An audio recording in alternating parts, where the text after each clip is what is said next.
Today's video features deadly safari attacks, and watch at your own risk because it might spook you out of your planned safari trips. From 3 guests who skipped an escort and walked straight into a hippo in the dark, to a man who climbed off a safari vehicle to retrieve a drone from a known crocodile shoreline. But we're kicking things off with the Shevchenkos that flew half the globe to celebrate a graduation, unaware that a funeral will follow.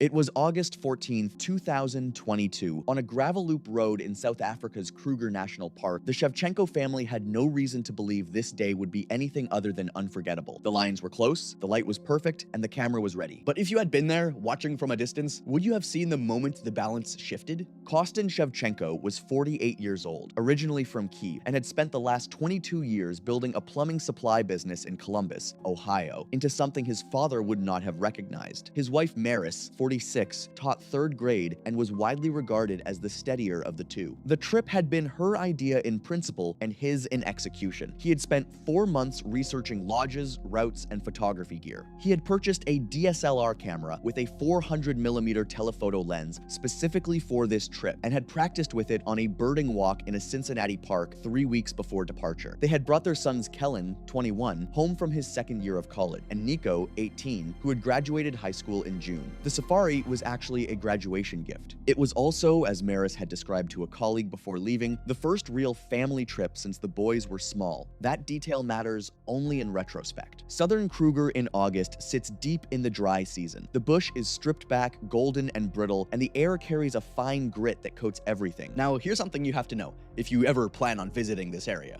The gravel loop roads in this section of the park pass through open scrub and dry riverbeds, where large predators concentrate because the prey does too. African lions are highly social predators, and lionesses perform most of the hunting and respond first to sudden movement or perceived opportunities. In Kruger's dry season, prides often remain close to roads because prey concentrates around shrinking water sources, making vehicle sightings common but potentially dangerous. Even a single person outside a vehicle can be interpreted as vulnerable prey, and a charging lioness can cover well over 150 feet in only a few seconds. They had been following lion sightings since early morning, triangulating locations from recent reports shared through a community wildlife sightings app used widely in Kruger. By mid-afternoon, they had a confirmed sighting, a pride of 7 resting in shade beneath an acacia roughly 180 feet from the road's edge. 2 other vehicles were already parked. Both departed within 10 minutes, their occupants photographing through closed windows. Park regulations are not suggestions. Every vehicle that enters Kruger signs an acknowledgement that exits are prohibited, except in designated rest camps. The pride was not asleep. 3 of the 7 animals had their heads up when the Shevchenko vehicle stopped. A lioness at the outer edge of the group was already watching the road. Kostin stepped out of the driver's side door with the camera. What happened next took only seconds from the moment his feet touched the ground. The lioness covered 180 feet in about 4 seconds. Kostin turned and ran toward the SUV. Maris, in panic, threw the vehicle into reverse from the passenger seat and accelerated without fully processing the terrain behind her. The rear tires dropped into a shallow drainage ditch no deeper than 18 inches. The SUV became hung up on the uneven edge of the ditch, its rear wheels spinning against the loose gravel. Someone inside the vehicle pulled open the rear passenger door on the ditch side. The lioness hit Kostin from behind before he reached the vehicle, driving him face first into the gravel with a force consistent with a 300-pound animal at full sprint. She bit into the back of his neck and upper shoulder region and held. The remaining lions were on their feet within seconds. What follows in the forensic reconstruction is not a chase. It is multiple attacks unfolding at once that might be too graphic for YouTube, so I'll filter my sentences here carefully. I don't think people understand how fast several members of a pride can converge on sudden prey movement. It is not sequential. It is sudden and total. Kellen and Nico exited the vehicle. This is the decision I cannot move past when I read it: 2 young men stepping out towards something their bodies had no framework to process. A second lion reached the open rear door and entered the vehicle partially, and Maris exited from the passenger side. All 4 were mauled within a corridor of roughly 40 feet beside the ditch. Witnesses in 2 nearby vehicles had already begun calling emergency dispatch and remained inside their vehicles throughout. Rangers arrived 18 minutes after the first call, coordinating approach around the pride, which had not moved far. However, all 4 victims were deceased. The injuries documented at the scene were consistent with massive exsanguination and catastrophic soft tissue destruction attention primarily to the cervical, thoracic, and cranial regions. The pride was not euthanized. The park's official position was straightforward and, in my view, entirely correct. The lions behaved as lions behave. The humans made every choice that led them to that ditch. Everyone knew the Shevchenkos' decision was wrong, but the next victims didn't break rules, they just didn't know what stood between them and their cabins. It was October 2, 2015, along the riverside footpath of South Luangwa National Park in Zambia, and by the time the lodge's exterior lights reached the edge of the path, 3 people were already beyond the range of anyone who could help them. Celia Dorn, 54, was a hospitalist physician from Portland, Oregon, who had spent 26 years in emergency rotations before moving into administrative medicine. She was methodical and direct, with a reputation among colleagues for identifying risk before it materialized, which is exactly what makes what happened so difficult to reconcile. Her brother Gavin, 58, was a retired orthopedic surgeon who had joined the trip largely to spend time with his sister before both stepped away from their careers. Devika Sen, 52, was a cardiologist from Houston who had known Celia since residency. The 3 had spent the evening at the lodge's open-air restaurant talking through retirement timelines and coastal property. When a staff member offered to walk them back, they declined. The chalets were roughly 200 yards down the path. They had walked it twice that day. I don't care how many times they walked it. Complacency is a silent killer, and this proves it in the worst way possible.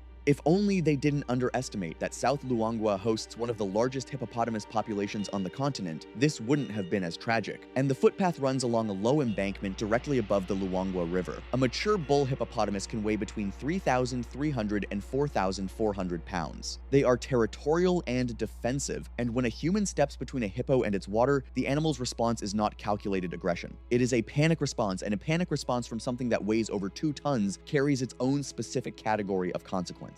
Lodge staff were aware that hippos had been grazing near the path throughout the evening. A general mention was made during dinner service. No formal announcement, no posted warning, no escort offered with any urgency. The offer at the end of the meal was framed as optional, the kind of suggestion that sounds dismissible because nothing in the delivery suggests otherwise, a detail that I found almost harder to sit with than the attack itself. The bull's position between the path and the riverbank was not something Celia, Gavin, or Devika had any mechanism for knowing. Now, apparently they were approximately 80 yards down the path when they walked directly into the corridor between the grazing hippo and the waterline. They didn't approach it. They walked into a space it was occupying in the dark on a path they had been given every reason to trust. I don't know about you, but trusting a dark path in hippo country is a gamble I would never take. I'm not exactly a cautious person either. The hippo charged so quickly that the honeymoon couple on the elevated deck above did not recognize what they were hearing until the impact. Celia was struck first. The animal's head connected with her left side, and she was thrown roughly 12 feet off the path. Gavin turned toward the sound. The hippo closed on him within seconds, and he went down hard. What followed was not a single strike. The animal bit into his lower torso at least twice, the jaw pressure producing a sound the witnesses described to rangers as something cracking and compressing. Not a crack like wood, but like something structural being broken from the inside. It then drove over him, trampling him with its front feet. That part, a 3,800-pound animal pressing its full weight through its points of contact into a human ribcage. Devika ran toward the nearest chalet. She covered roughly 30 feet before the hippo reached her. She went down near the base of a concrete post. The animal bit across her upper back and one arm, then pivoted and moved directly toward the river. The full sequence from first contact to retreat lasted under 90 seconds. The 2 witnesses called down to lodge security from their deck, but by the time rangers and medics arrived, Celia and Gavin were dead at the scene. Devika had a pulse and was transported by vehicle, but she also died during surgery 4 hours later. All 3 deaths were attributed to traumatic injuries sustained in a hippopotamus attack. The lodge subsequently required armed escorts after dark along that section of footpath. Can you imagine 3 physicians who had spent their careers keeping other people alive died on a footpath because a verbal mention over dinner was considered an adequate precaution? What a crazy thought. Still, they didn't do anything malicious. They just didn't know. However, the next guy totally knew what he was getting at because he was warned multiple times by multiple people. It was June 5, 2013 at the Tui Revier Rest Camp in Kaigalagadi Transfrontier Park, South Africa. You already know how this ends because you've read the warning signs before, and so had he. The only question is whether you believe rules exist to protect you or just to inconvenience you until you prove otherwise. Thomas Riedel was 36 years old, an industrial electrician from Cologne, Germany, who had spent the previous decade rewiring substations and factory floors across 3 countries. He had traveled to southern Africa on a 2-week self-drive safari with his wife Lena, and the trip had gone smoothly until the final night at Kigali. Kgalagadi. When Tomas decided the camp's food storage rules were excessive, he had been told otherwise twice by the camp's printed arrival materials, and twice more by neighboring campers who watched him scrape the fat trimmed from his dinner steaks directly into the scrubland bordering their pitch. The greasy pan he left on the camp table. A wrapped foil parcel of leftover meat sat beside it. He had been assigned a lockable food storage cabinet specifically for this purpose. However, apparently, he did not use it. Reading this kind of makes my blood boil,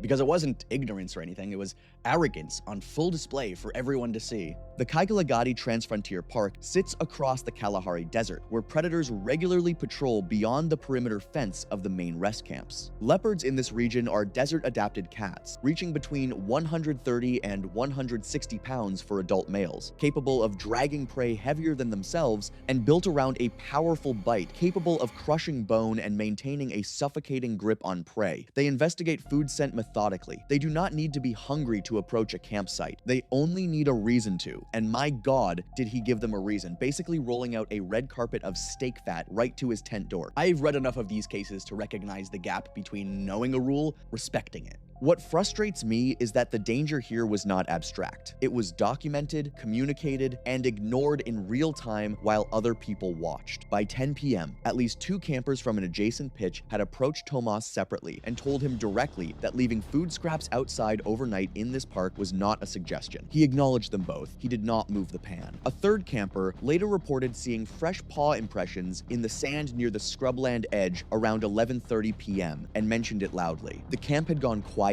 by midnight. The leopard was first detected by sound, a low, sustained rustling near the brush line at approximately 1:05 a.m. Several campers were still awake. Tomas unzipped the tent. It's unclear why, but he did not pick up his flashlight. He stepped out barefoot onto the compacted red sand and moved 3 or 4 steps toward the sound. The distance between him and the leopard at the moment of contact was later estimated by witnesses at roughly 4 feet. The animal had been stationary near the scrub edge and was likely startled when Tomas suddenly emerged from the tent at extremely close range. It reacted immediately with a defensive attack. The leopard's initial strike was to the head and neck, a single explosive movement that drove Tomas sideways onto the sand. The bite clamped across the side of his neck. Witnesses described the sound as a wet, hard impact, followed immediately by Lena's screaming from inside the tent. Flashlight beams from neighboring campers reached the scene within seconds. What they illuminated was the leopard dragging Tomas by the neck approximately 8 feet across the sand before releasing and disappearing into the darkness at a full run. The entire contact lasted under 20 seconds. Lena and 2 neighboring campers reached him immediately. The neck wounds were severe and actively bleeding. One camper retrieved a first aid kit. Another began applying direct pressure with clothing. There was no realistic path to controlling what had already opened. A neighboring camper operated the satellite radio. Medical responders arrived at approximately 30 minutes later due to the site's remote location. Tomas was unresponsive on arrival. Field first aid had been applied but could not address the blood loss. He was pronounced dead moments later. Coroner summary: death attributed to hemorrhagic shock secondary to penetrating cervical trauma consistent with large felid attack, bilateral laceration of the external jugular veins, and extensive damage to the tissues surrounding the carotid sheath confirmed. Rangers cleared the site of all improperly stored food materials before sunrise and closed the campsite for 24 hours. Fellow campers, when interviewed, stated unanimously that the warnings had been given clearly and repeatedly throughout the evening. I think Thomas was the kind of person who had simply never experienced the personal consequence of ignoring a rule, and in Kgalagadi, that kind of inexperience does not go unpunished twice. If Tomas ignored the warnings and paid for it in the dark, our next story's victim saw the danger in broad daylight. It was May 15th, 2019, at a developed Nile River viewing area downstream of Murchison Falls, within Murchison Falls National Park in northern Uganda. A methodical man named Benito made a fatal miscalculation just 4 feet beyond a safety line. Benito Jose Patricio was 42 years old and ran a warehouse distribution center for a mid-sized logistics company in the Philippines. He had saved for this East Africa trip for nearly 2 years, planning it around his youngest daughter's school break before realizing the timing didn't align and going alone anyway. Photography had become a serious hobby over the last 5 years. He shot with a Sony mirrorless system and maintained a travel blog that had a modest but loyal following. I feel for the guy already. Man saving for 2 years, going solo anyway, chasing that perfect shot. That's painfully relatable because I've definitely talked myself into just one more step for a photo before. He had no prior safari experience but had done significant online research before the trip. By every account, he was not reckless in general. He simply had no calibrated sense of what a riverbank in this specific place actually meant. That distinction matters to me because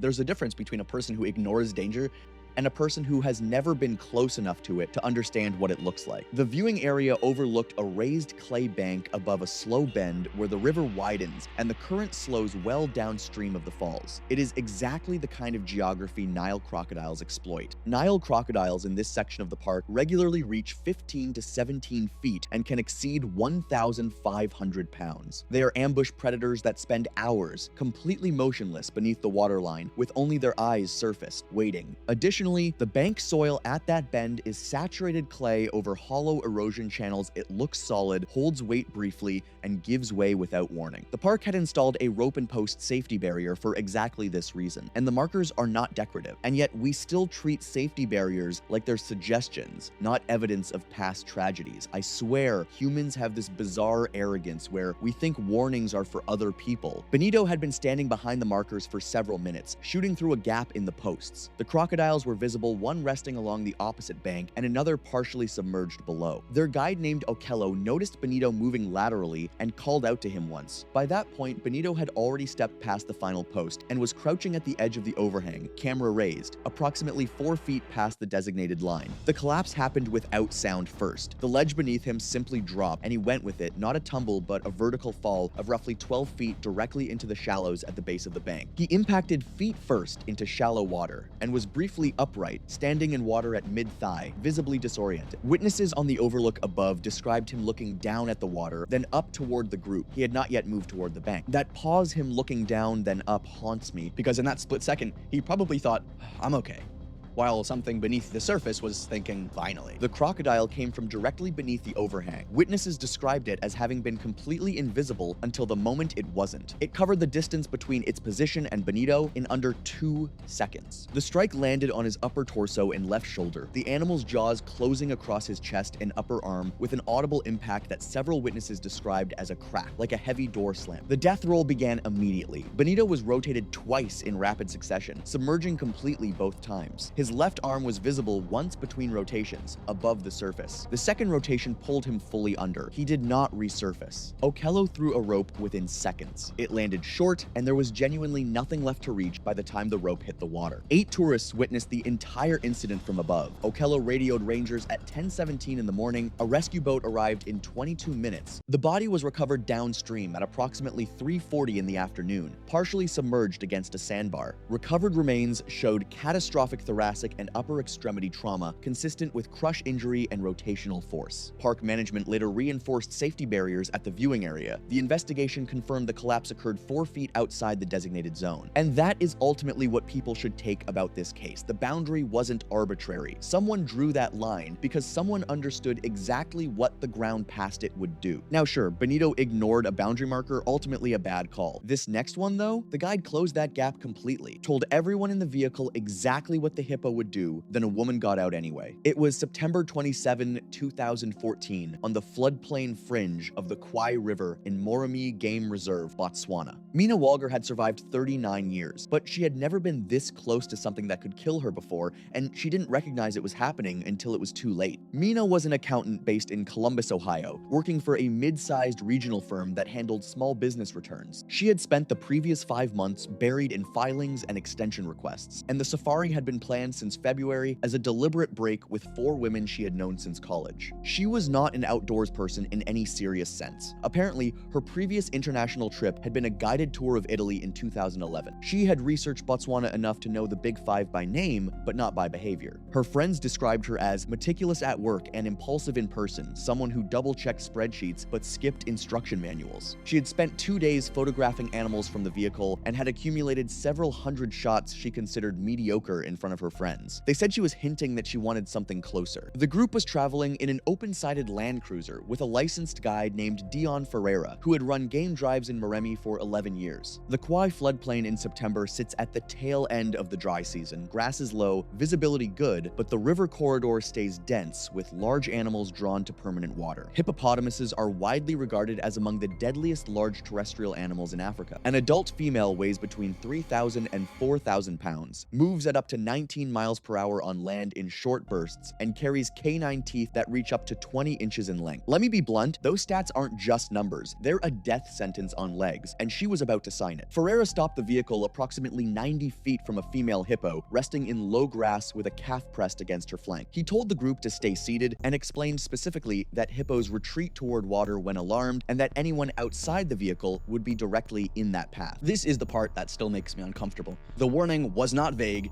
it was precise, and it was dismissed. Mina climbed down from the rear step before Ferreira had finished speaking. He told her again to get back in. She moved several paces toward a gap in the grass that offered an unobstructed frame, placing herself, without recognizing it, directly between the cow and the river. The hippo's head came up, the calf shifted against her flank. Ferreira hit the horn. In my opinion, that horn was the last realistic chance to change anything. The cow stood and charged in under 3 seconds, covering 90 feet at a speed that left no margin for reaction. The impact knocked Mina several feet into the grass. She landed on her side and did not stand. The hippo lowered its head and closed its jaws around her lower left torso. The bite fractured multiple ribs and compressed the abdominal cavity. It released, repositioned, and bit again higher, same side. The second bite produced an audible sound that Ferreira later described to the authorities as a sharp crack followed by a low, dense compression. I've read enough of these cases to know that sound is the ribs going not all at once but in sequence. Under a load the human body was never designed to absorb. The hippo then stepped onto her midsection as it turned back toward the calf before stepping away. It collected the calf without pausing and moved toward the river. The two did not stop. Every person in the vehicle had a direct sight line throughout, but nobody was able to approach until the animal had entered the water. Ferreira radioed for evacuation immediately. Mina was alive on the medical responders' arrival but lost vital signs shortly after and was pronounced dead before reaching any medical facility. Death was attributed to traumatic crush injuries to the thoracic and abdominal cavities, including multiple bilateral rib fractures, hepatic laceration, and hemorrhagic shockle. The reserve reviewed its guest briefing procedures in the weeks that followed, though investigators concluded Ferreira had acted appropriately at every point. Something to note here isn't really the violence, it's the sequence. A clear warning, delivered by someone who had watched this terrain for over a decade while the vehicle was still stopped. I also think it's the most quietly devastating sentence in the entire official record, because it means there was nothing left to correct. Except the one decision that could not be undone. Now, Mina ignored a guide. So did this last guy, except he had 2 separate chances to listen and passed on both of them. It was February 16, 2020, along the northern bank of the Chobe River in Botswana's Chobe National Park. Picture this. You're a man who has saved and planned for this trip for over a year. You see your most expensive possession lodged in the reeds, and you have 2 choices, leave it or retrieve it. Li Jiang chose the latter, not knowing the river was already deciding his fate. Li ran a small architectural drafting firm in Chengdu, 2 junior employees, a modest client list, and a reputation for meticulous work delivered without fuss. He was not wealthy, but he was deliberate with money in the way people are when they have had to be. The drone was the most expensive personal item he owned outside his work laptop. He had spent 2 months learning to fly it over parks near his apartment, adjusting passes until the footage was clean and level. The Africa trip had been planned for over a year. I get it, I really do, because when you've pinched pennies for months, that drone isn't just a toy, it's proof that your sacrifice meant something.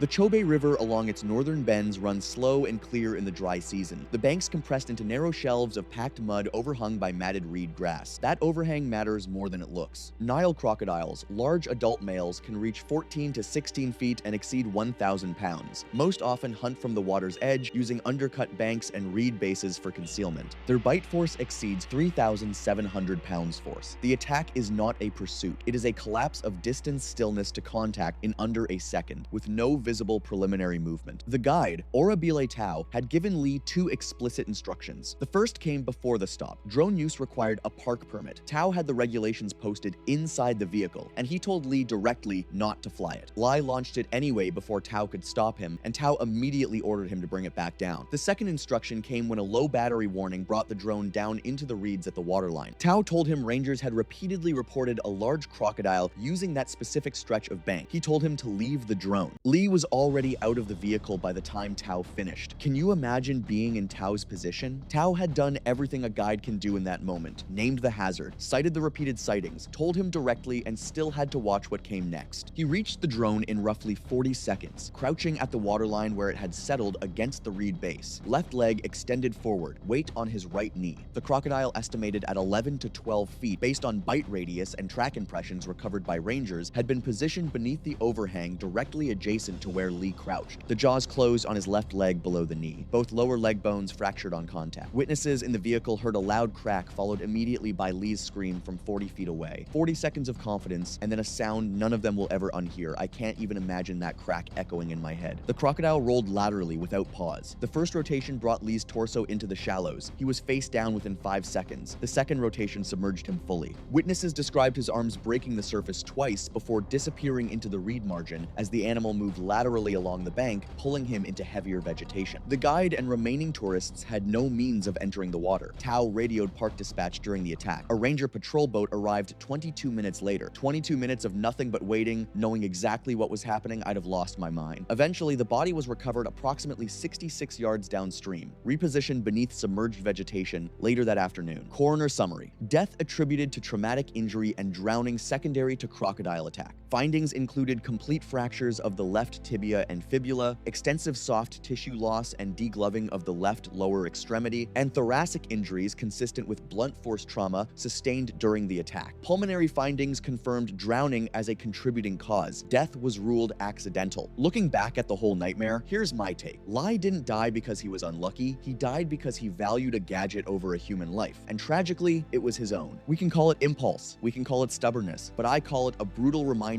that nature doesn't care about your savings account or your perfectly planned itinerary. The river was honest about what it was. Lee just refused to believe it.